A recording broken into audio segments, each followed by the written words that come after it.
Okay, welcome. We got a pretty intense show today. We're going to have Boris Epshteyn is going to join me to co-host for this hour. We got Judge Gableman, the legendary Judge Gableman, up in Wisconsin. We're going to ask him about the movie Rigged, but also about what's going on, and also Attorney General Brnovich's interim report in Arizona. We got Todd Bensman on the border. We've got a lot to get to, but first, some pretty dramatic developments today down in Miami at the Bitcoin, the biggest Bitcoin conference in the world. Want to go to Mark Jeftovic. Mark is the crypto capitalist. Mark, give us the developments today down at this massive, I think it's 35,000 attendees in Miami, sir. Hey, Steve, it's been an incredible day. We said this conference is the place where history gets made. Last year, El Salvador became the first country to declare Bitcoin legal tender. This year, 2 more political autonomous zones have followed suit. Madeira in Portugal, which is an autonomous economic zone there, and Prospera, which is a private chartered city in Honduras. The presidents of both districts came here today, announced Bitcoin as legal tender, no capital gains taxes. It's completely part of the system now. But the big news, Peter Thiel, epic keynote speech. He called out ESG. He called out woke capitalism. He said woke companies are quasi-controlled government entities in a way that Bitcoin can never be controlled. He said ESG is a hate factory, that you should, when you think ESG, you should think CCP. He created a Bitcoin enemies list. He put Warren Buffett, Jamie Dimon, Larry Fink. He called them a gerontocracy.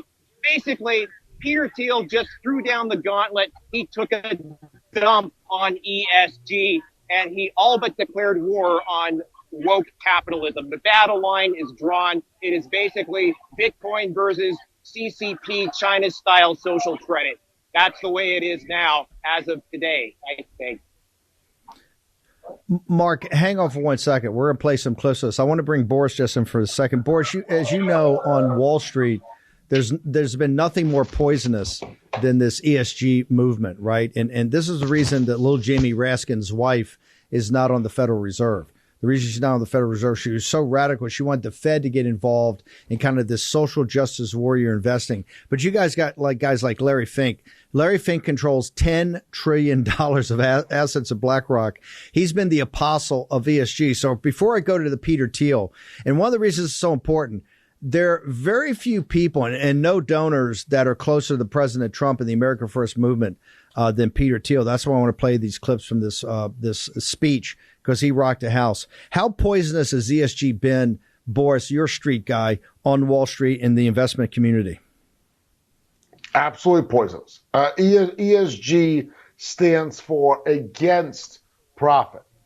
ESG is a movement that is anti-capitalistic. And Wall Street is, let's be honest, it should be all about capitalism, should be one of the last true bedrocks of capitalism in this country. So ESG is a huge problem. Good on Peter Thiel for coming out and being very direct and being in your face and saying, hey, MAGA doesn't mince words, for being strong and saying that ESG equals CCP, and not only because it plays into the weakness on Wall Street, it plays into weakness across the country. There's nothing else the CCP would love than for America to continue being obsessed with the ESG, CRT, let's be honest, the movement to destroy women's sports in this country. The social issues that are being pushed by the woke, leftist, liberal mob in this country are playing right in the hands of communist China and our other adversaries, especially while we have such feckless weakness at the leadership level with the illegitimate Joe Biden, as you and I have talked about at length, throughout his time, but specifically in the last 24 to 48 hours. Okay. I want to tee this up now with Memphis. In a second, I'm going to ask for this clips to be played. Let's put it in perspective. Yesterday, Mark Jeftovic, the crypto capitalist who's giving us live coverage down at the Bitcoin conference, which is the largest digital currency conference in the world, he said, hey, yesterday, really, the rallying cry was you're seeing regime change as far as fiat currencies go. The dollar's been under assault. And of course, the Biden administration made it vulnerable by going after the Russian central bank. Peter Thiel has been a leader in technology. He's the first guy to come out and endorse President Trump in the high tech area. He spoke at the 2016 convention after we won. Boris, you remember an entire team of his came to help us with the transition, led by Blake Masters. A lot of people said. Yeah, well, everybody said Blake Masters. Some guys saying it didn't have anything to do with it. We were there every day. Blake Masters headed up the Peter Thiel team that tried to bring technological innovation into the Trump White House. Nobody's closer to President Trump, I think, as a donor than Peter Thiel. Memphis, so we go ahead and play it. We got a couple minutes of clips. This is very important. Everybody on Wall Street's buzzing about this. He names names and calls people out. Peter Thiel at the Bitcoin conference day, the keynote address.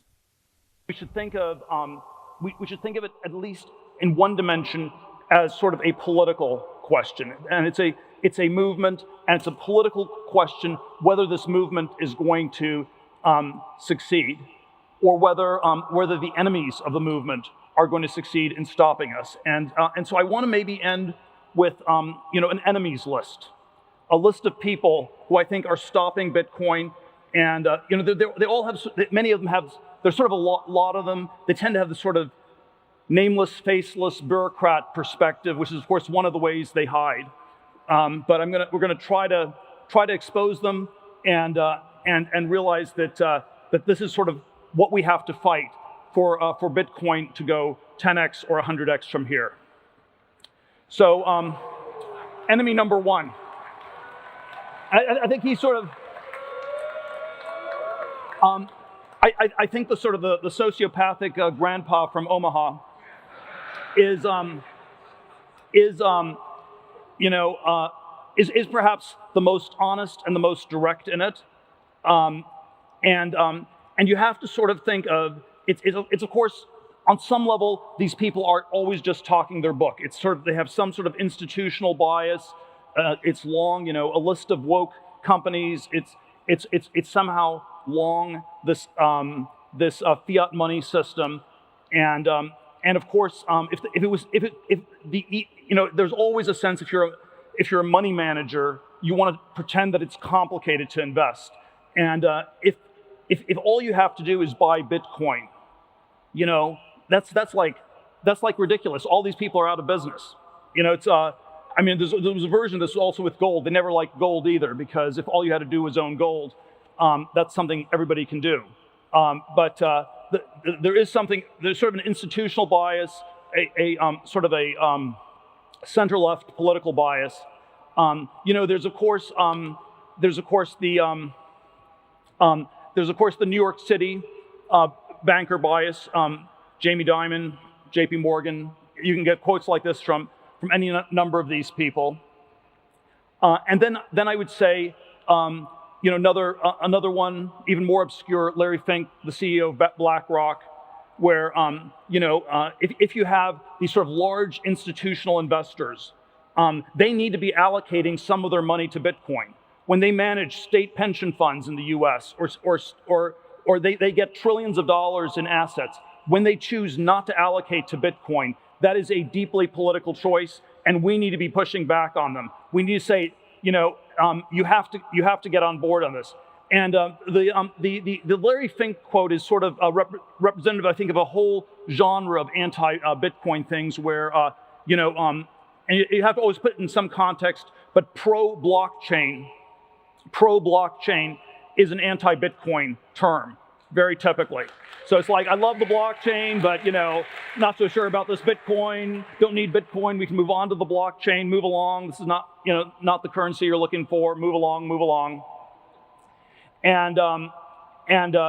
But if we sort of combine all of these things, I would sort of put the label on the sort of, on the sort of, the label they've come up with, and perhaps the real enemy is ESG, and which it's always sort of unclear what it means.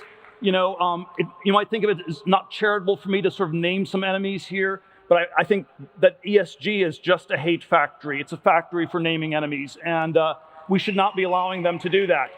Or that of course you can sort of always ask the question, what's the difference between ESG and CCP, the Chinese Communist Party?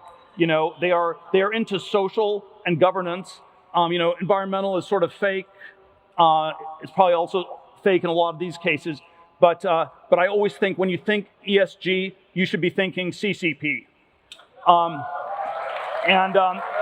There's some degree, it's been a surprise. ESG has been surprisingly inclusive. Basically, as far as I can tell, the only things that are sort of not liked are some of the carbon industries, and then Bitcoin.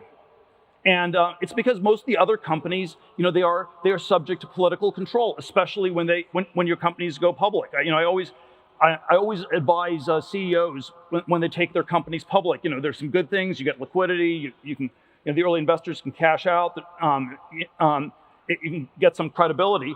But it's basically taking a company public. It's a de facto government takeover where some people who are effectively government bureaucrats became more empowered. It's the CFO, the general counsel, the accountants, the lawyers, the HR people. All these sort of extensions of the state are given more power, and we have to think of ESG as sort of this vast umbrella thing, and we're sort of one of the great features of Bitcoin, and it's always a question whether it's a bug or a feature. But I would submit that in the sort of more heavy-handed statist world, it is far more of a feature than a bug. Is that Bitcoin is not a company. It does not have a board. We do not know who Satoshi is. And in some ways, all these things seemed extreme in the world of the 2010s, where the inflation was low, the regulations were not the worst, and it seems extremely prescient for the world of the 2020s. And if we had to summarize this in one frame, it is the finance gerontocracy that runs the country through whatever silly virtue signaling / hate factory term like ESG they have, versus what I would call what we have to think of as a revolutionary youth movement, and we have to just go out from this conference and take over the world. Thank you very much. Peter Thiel, I got to tell you, that is a fourth turning speech right there. A revolutionary youth movement. He called names out: Warren Buffett, Jamie Dimon, the chairman CEO of JP Larry Fink, the biggest asset manager in the world, said ESG is just virtue signaling and as bad as the CCP. Said going public was basically a government takeover of your company. On and on. This is going to have a major impact. Peter Thiel is the founding investor of PayPal. He really got Elon Musk his first job, or financed his first job. Facebook, he's the initial investor in Facebook. One of the most brilliant guys in venture capital, and just an incredible guy who knows how to pick winners. I want to go to Mark Jeftovic. Mark, how did this play? You've got 35,000 people, I think, at this conference. It's a landmark conference. How did that speech play today among the participants? It was electric. The mood throughout it just rippled through this building like an electrical current, and then it just exploded on social media. This thing is, I think, the shot heard around the world. This is an inflection point, I think, for where we are in the Bitcoin story and in the decentralized revolution. You said yesterday that this was leading to a regime change in fiat currency. Let me be blunt. What Peter Thiel just gave there is a political speech. That's not about currency. It's just not about capital markets. It's just not about the regulatory environment. This is about political power. And that's what's so stunning about it. What's your assessment, Jeftovic? Well, absolutely. Money is a political thing right now. And the revolution of Bitcoin was to take the power of money away from the state. That's why it is such an important shift. It's why it's so significant. Never mind the Fed taking the punch bowl away from the market. This is the public taking the punch bowl away from the central bankers and the governments that are running their currencies into the ground. And that's what makes it an inherently political act. Mark, how do people, you're the crypto capitalist. We'll be checking in tomorrow and obviously on Saturday. How do people follow you? You're putting stuff up all the time. Where do they go? Main easiest place, bombthrower.com. You can download the Crypto Capitalist Manifesto for free there. You can click on the Crypto Capitalist, get the newsletter right away if you want. I'm Bomb Thrower on Getter, and if you haven't been kicked off Twitter yet, I'm Stunt Pope over there. Mark Jeftovic, thank you, and thank you for the heads up on this landmark speech by Peter Thiel. Mark Jeftovic from the Crypto Conference in Miami Beach. Thank you, sir. All right, thanks, Steve. I'll talk to you later. Boris, you're a Wall Street guy. I mean, Peter Thiel was throwing bombs there, called out Warren Buffett, who's revered by a certain element of our society, called out, by the way, Warren Buffett's one of the most progressive lefties in this country, called out Jamie Dimon, called out Larry Fink by name, talked about ESG being the virtue signaling social justice warriors, called the gerontocracy, called for a youth revolt based around digital currencies, cryptocurrencies, called for regime change about fiat money. This was a powerful political speech, and Peter Thiel has got his own style of delivery, right? But and maybe it's not soaring rhetoric, but he was laying some haymakers. What say you, sir? Everything woke turns to shit. Donald Trump said it on stage, and he's right. You start introducing wokeism, radicalism into Wall Street, into business. And hey, I hate to break it to everybody. I've been in this business a long time on the finance side. Sustainable investment, or whatever they're calling it, it doesn't work. That is just a euphemism for terrible investment. Okay, and what it should be is if you want to make sustainable investments, just go and donate the money. There's a huge, and probably a too large system of nonprofits and charities, and some of them double up on each other, and a lot of them take a huge percentage. It's just that's already accounted for. But business should be all about business, and business needs to be left alone. And unfortunately, that is the opposite of where America is going, of how America is developing. And you're right, Peter Thiel. Peter Thiel is somebody who is in the weeds, right? What you heard there is somebody who's coming out to the forefront, speaking from the forefront, while being a guy who's usually behind the scenes. But he's doing so because we are at an inflection point. And what he's saying is 1,000% correct. When the big name corporate leaders of America are no longer capitalists, which they're not, that is a huge problem for this country. And guess what else has happened that we haven't talked about? Wall Street has already gotten beaten up by the workforce. Some of these guys, Solomon and Goldman and Jamie Dimon, had wanted their workforce to come back after COVID and work. But the kids said, no, not so much. We're going to stay home a lot. We're going to chill out. We don't really want to work in the office. And all these leaders these quote unquote leaders could do is fold. So the bedrock of America, which had been Wall Street for a long time, has been shaken to its core. ESG could very easily kill it. And Thiel is 100% right. And that would play right in the hand. That does play right in the hands of the CCP. And let's not forget, it's not just that. All of Wall Street is already infiltrated by the CCP overwhelmingly in terms of how involved the Chinese economy is and Chinese currency is, and how much Chinese investment there is in a lot of the leading businesses, and frankly, a lot of the leading companies that go public. Yeah. Beyond that, he's also totally right. To go public in America right now is to turn yourself into a puppet of the government, because the SEC comes in and it completely crushes your business, and then you're open to these wild swings and wild shorts of the market. So companies that I advise them not to go public.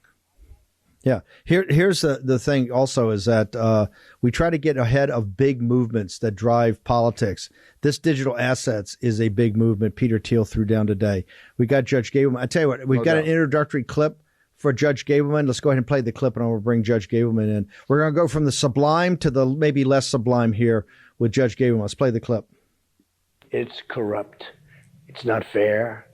Shouldn't be allowed, probably isn't allowed. We're now finding all of this stuff out. It was hidden, put in reports, but hidden.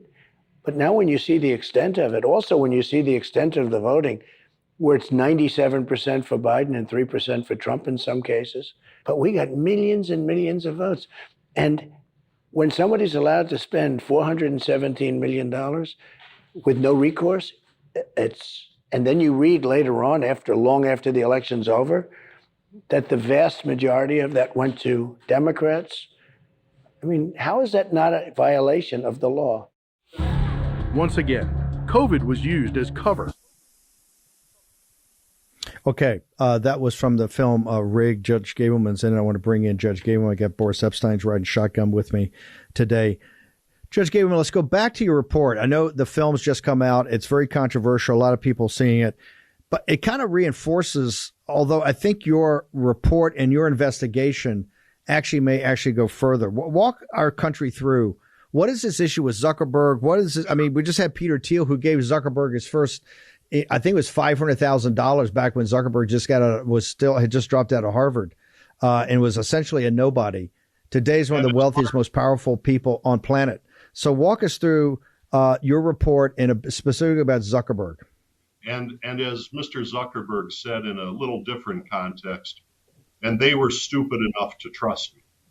And I think very much that statement that our state, Wisconsin, was stupid enough to trust Mark Zuckerberg, but not the people. The people of this state didn't know what was happening. What the president was referring to in that clip is the fact that the five largest cities in Wisconsin turned their election apparatus over to Mark Zuckerberg agents and employees, and they did it so that the cities would become the agents and employees of Mark Zuckerberg. And on Mark Zuckerberg's behalf, at the direction of David Plouffe, the cities would become a get out the vote campaign in order to elect Joe Biden and defeat Donald Trump. They did that. Go ahead. I don't know Keep how going, much you Judge. want me to go on. I will condense it as well we want to go as deep as you want to go because people's heads are blown up. The movie's out now. Your report's kind of partially out. We don't know what the future of this is. We had Brnovich on in Arizona today. I mean, look, the MAGA movement wants to get to the bottom of how this thing was stolen, hold people accountable. And I'll be honest with you, they want to see these electors. If the electors of Joe Biden are not backed up by legitimate chain of custody, legal votes, they want to have those. They want to have those electors decertified. I mean, you can't go forward to 2022. You got to get to the bottom in Wisconsin, in Arizona, in Georgia, and Pennsylvania. We got to get to the bottom of it. So tell us, you're the leader here. You tell us how we're going to do it. How we're going to do it is twofold. We're going to hold the wrongdoers accountable. And the wrongdoers include the people who took Mark Zuckerberg's $400 million. At the head of the list is a woman named Tiana Epps Johnson, who runs Center for Tech and Civic Life. She runs it right out of the former Obama campaign headquarters in downtown Chicago, Illinois. She was the one responsible to coming to Wisconsin and other swing states and telling 5 mayor's offices of our 5 largest cities. I always make a little bit of an exception for Kenosha because they have been pretty cooperative with us. But Green Bay and Racine and Milwaukee and Madison, they wanted to beat, those mayors wanted to defeat President Trump, and they wanted to elect, they didn't care who they elected as long as it wasn't Donald Trump. So they took $10 million of Mark Zuckerberg's money, and Mark Zuckerberg was then able to call all the shots. And what he wanted to do is exactly what his political advisor, David Plouffe, Plouffe, the man who was one of President Obama's 2 principal political advisors who brought Barack Obama up from the streets of Chicago as a community activist to inside the White House. David Plouffe, a few days after Hillary Clinton lost in 2016, David Plouffe said that the reason that Hillary Clinton lost is she made 2 mistakes. Number one, she didn't spend enough time in states like Wisconsin. And number two, she didn't do enough to get out the African American vote. Now, why is that significant? It's significant because the research shows us that when black people vote, they tend to vote about 86% of the time Democrat. They also tend, as a group, the statistics tell us, not to show up on election day, but prefer to vote by early voting methods. And so that was a mistake, not spending enough time in Wisconsin and other swing states, and not doing enough to get out the African American vote. Those were two mistakes. Judge Gableman, can you hang right there? We've got a commercial break. We're going to come out. You got the two mistakes. Now we got to figure out how they put $400 million in to come up with a solution. We got to figure out how to unwind that. We got Judge Gableman from up in Wisconsin. Boris Epshteyn has been on this from day one. Also going to go to the border with Todd Bensman. So short commercial break. We're going to be back in War Room Battleground in just a moment.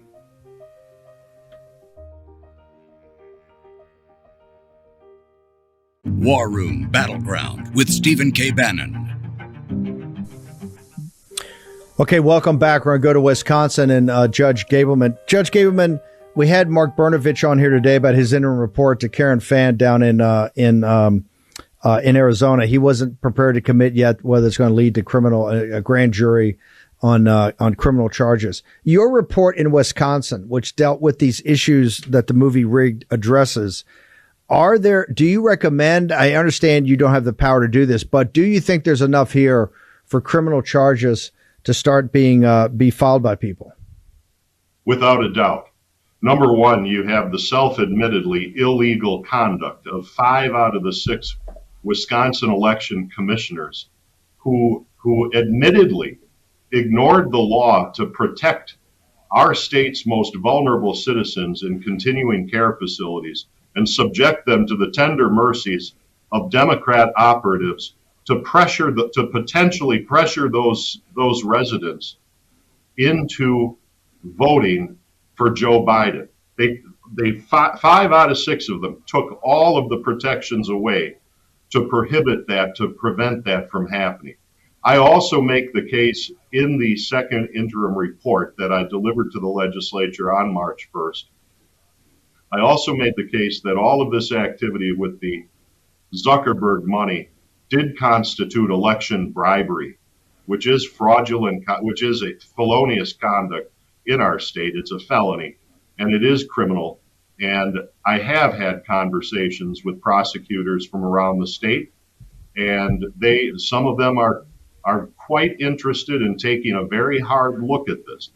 They know that they're going to get criticized by our state's largest newspaper, the propaganda, our Wisconsin's own Pravda, the Milwaukee Journal Sentinel. And so they want to make absolutely sure that their cases are ironclad. But I'll tell you what, if they ask me to help them and provide information, just as I'd provide information to anyone interested, I certainly would, Steve. So you think there's actual criminal, there were criminal activities here, not just civil activities about the election itself, but actually went into the area of criminality, sir? Yes. I think it's unquestionable, yes. Why is Robin Voss? Here's what I don't understand. And you did this report when people saw it, their heads blew up because you finally had the receipts. Where does this stand now? And why are people like Robin Voss and these Republicans, what don't they get about the fact that people need to see some closure on 3 November? And by closure, I mean people held accountable. What's the responsibility? And if need be, the process, and I understand this is a whole different constitutionality question that Rathbun and those guys are working on, but the decertification, or at least the beginning of the decertification of the Biden electors. But from your perspective, taking this report you've got and starting to put it into action items. So why is Voss not extending your investigation or trying to shut you down or not being supportive? Well, here's what I know, Steve. I know that prior to the release of my report on March 1st, that Speaker Voss went on the radio and he told everyone within listening distance, within a couple states area reach, that March 1st would mark just the beginning of the Gableman investigation. And then on March 1st, I released the report, which made the case for much wrongdoing that really contaminated the November 3rd, 2020 election. And now I'm getting calls from Speaker Voss's office telling us that they're going to pick up our office equipment on April 26th. And there must be more investigation. There must be more investigation. We haven't even had the benefit, Steve, of having any of the wrongdoers comply with our subpoenas. They gave us some stuff initially, but it was pablum. It was all stuff, virtually all stuff that they had publicly released before. People like Megan Wolf, the administrator of the Wisconsin Elections Commission, won't sit down to talk with me about how she ran the election. And then we get this character that's called David Becker.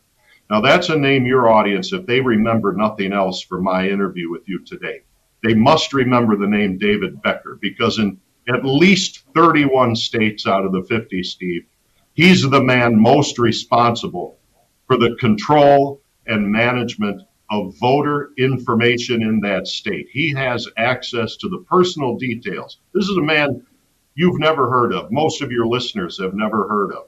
But yet he was funded by George Soros to start this organization called ERIC, E-R-I-C, Electronic Registration Information Center. And for 31 out of the 50 states, of which our administrator of Wisconsin elections, Megan Wolf, happens to be the president. And so when she sits down and negotiates how much the state of Wisconsin will pay ERIC, hundreds of thousands of dollars, it's been reported. You multiply that by 31. I guess George Soros, who wanted to remain anonymous when he gave the money to David Becker to start this ERIC, Soros didn't give quite enough, because they've got to collect hundreds and hundreds of thousands of dollars from each of the 31 states.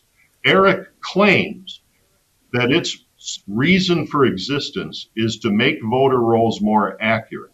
And Wisconsin has been a member of ERIC for a long time, and its administrator of our elections is its current president. Let me tell you exactly how accurate ERIC has made Wisconsin's voter rolls. In Wisconsin, we have 5.5 million citizens, of whom about 4 million are eligible to vote. So if I ask you how many people should we have on our voter rolls, the answer should be 4 million or less, 4 million being the number of eligible voters in Wisconsin.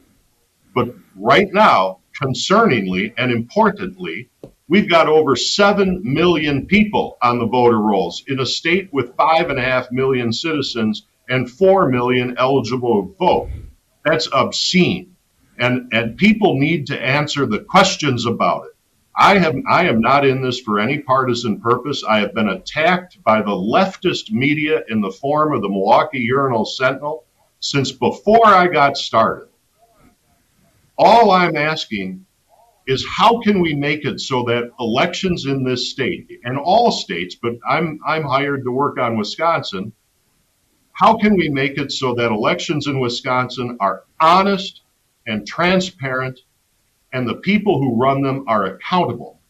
On November 3rd, 2020, we had people paid by Mark Zuckerberg deciding whose ballot was going to count in the city of Green Bay. That got Michael Spitzer Rubenstein of Brooklyn, New York, on the payroll of Mark Zuckerberg, another one who won't come back to Wisconsin to answer my questions, which I am vigorously pursuing in the courts right now. But Steve, I'll let you in on a terrible secret.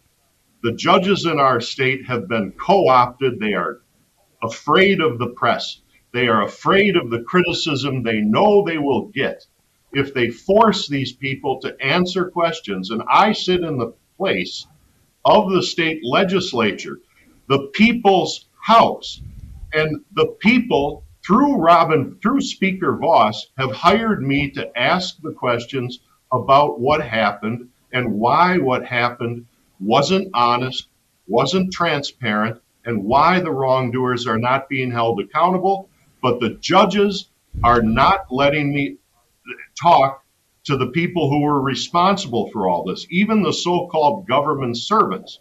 Like, for instance, Mayor Eric Genrich in the city of Green Bay, he would have done, I believe, anything to help defeat President Trump. He's the one who decided to turn over the running of his election. He rented out power and authority in the city of Green Bay that was not his to rent out. That mayor, Corey Mason in Racine, the city of Racine, virulent, hates Republicans. He did the same thing. He rented out authority of his office. He rented out the authority of the city. And he did it to turn over the keys, literally in the city of Green Bay. Michael Spitzer Rubenstein of Brooklyn, New York, had all of the keys to all of the voting, all of the ballots, where the ballots were stored on election day.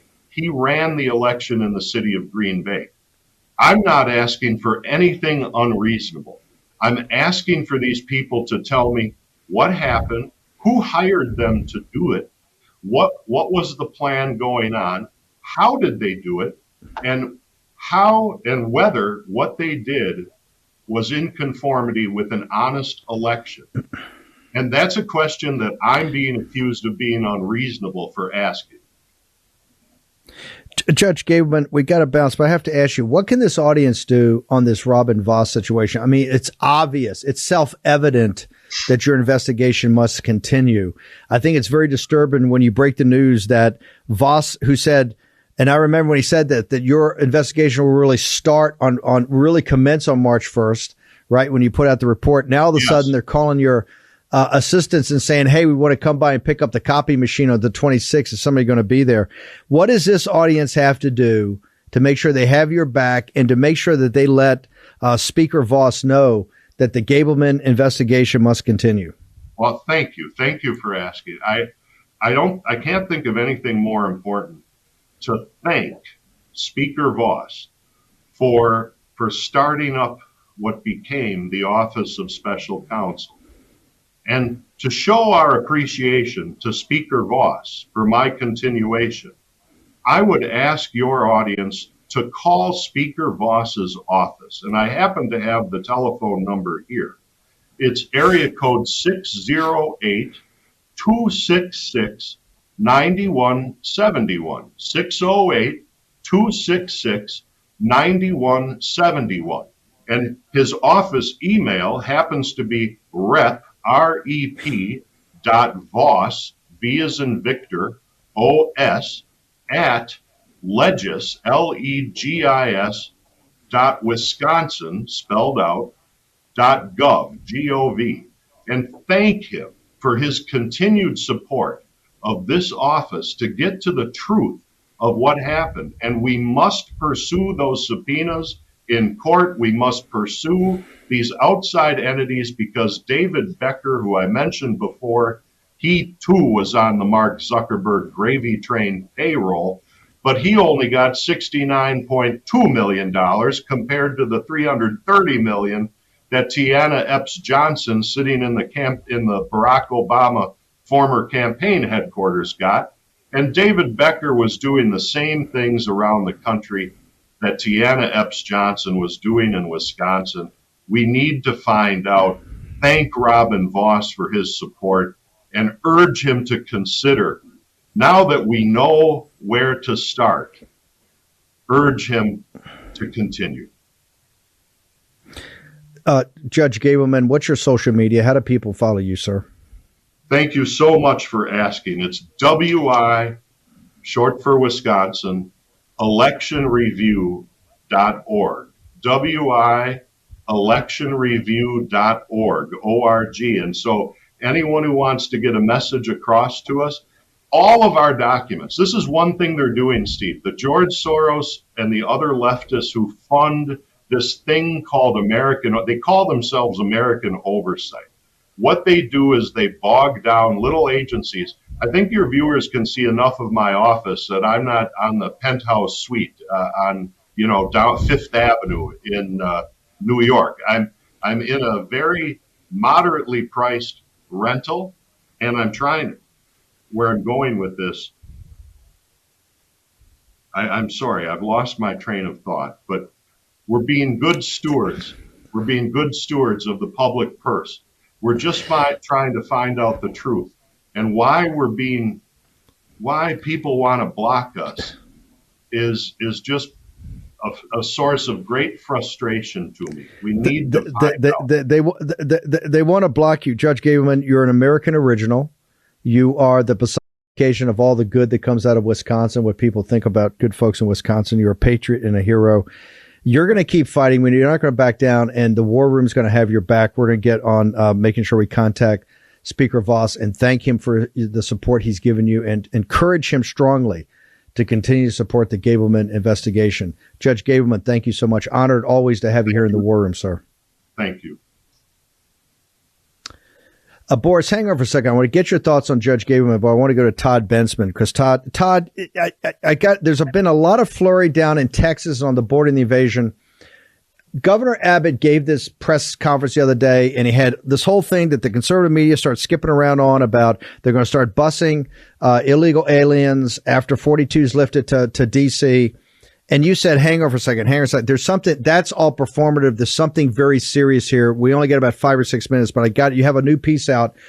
Tell us what was important, what Abbott said, and what could really be used as a device to basically help thwart this invasion, sir.